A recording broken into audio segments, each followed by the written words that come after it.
da ću se u obnašanju svoje dužnosti pripadnika oružanih snaga pridržavati Ustava i zakona, da ću savjesno i odgovorno izvršavati službene zapovjedi, požrtvovno braniti svoju domovinu Hrvatsku, njezin suverenitet i teritorijalnu cjelovitost, te poštivati i štititi temeljna načela slobode i jednakosti svih njezinih građana.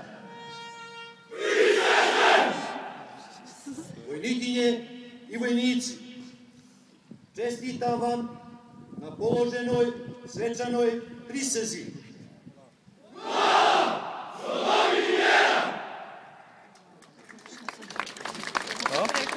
Hvala domovini vjera.